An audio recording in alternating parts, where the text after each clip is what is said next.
Welcome to our daily devotional series, The Daily Herald. I pray that these messages will come to you as an encouragement and a reminder to be heralds of the Lord daily. God bless you.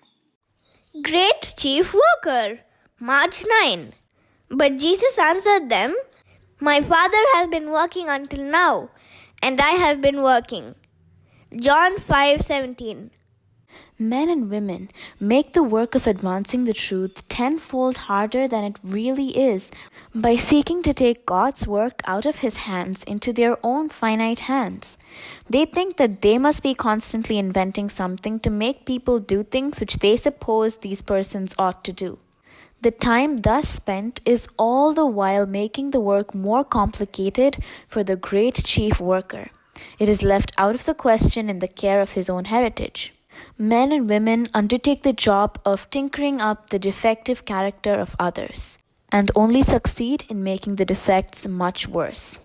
They would better leave God to do His own work, for He does not regard them as capable of reshaping character. What they need is to be imbued with the Spirit of Christ, and if they take hold of His strength, they will make peace with Him, and then will be in a fair way to make peace with their fellow laborers.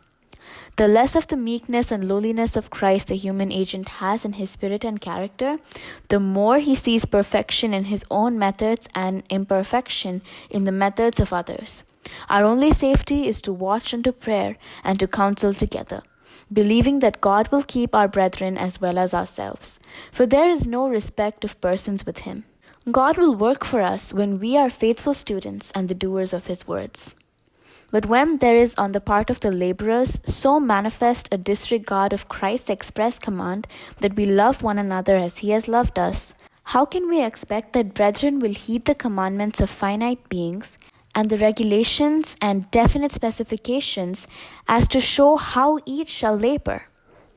The wisdom that prescribes for us must be supernatural, else it will prove a physician that cannot heal, but only will destroy. We would better seek God with the whole heart and lay down self-importance. For all ye are brethren. Further reflection. What do I do when I become frustrated with the lack of spiritual progress or change in the lives of those to whom I am ministering?